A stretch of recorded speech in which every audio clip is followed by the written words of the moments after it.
সোনফ i-Fan04 এই ডিভাইসের সঙ্গে যে 5টি তার রয়েছে, এই 5টি তারের মধ্যে 2টি তারের সঙ্গে সোর্সের লাইট এবং নিউট্রাল তার আমরা কানেক্ট করে নিয়েছি।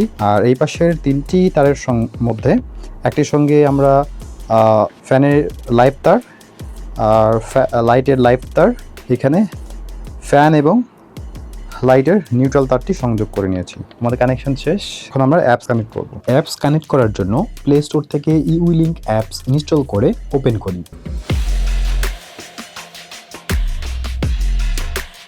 এরপর রেজিস্টার বাটনে ক্লিক করে কান্ট্রি বাংলাদেশ সিলেক্ট করে একটি ইমেল আইডি দিই। এরপর ভেরিফিকেশন কোড ও পাসওয়ার্ড দিয়ে রেজিস্ট্রেশন সম্পন্ন করি। রেজিস্ট্রেশন সম্পন্ন হলে কান্ট্রি বাংলাদেশ সিলেক্ট করে ইমেইল এবং পাসওয়ার্ড দিয়ে লগ ইন করে নিই।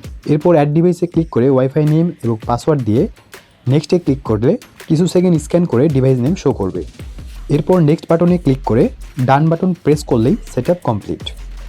এখন ইউলিঙ্ক অ্যাপস থেকে ফ্যান স্পিড নিয়ন্ত্রণ করা যাবে যে কোনো সময়।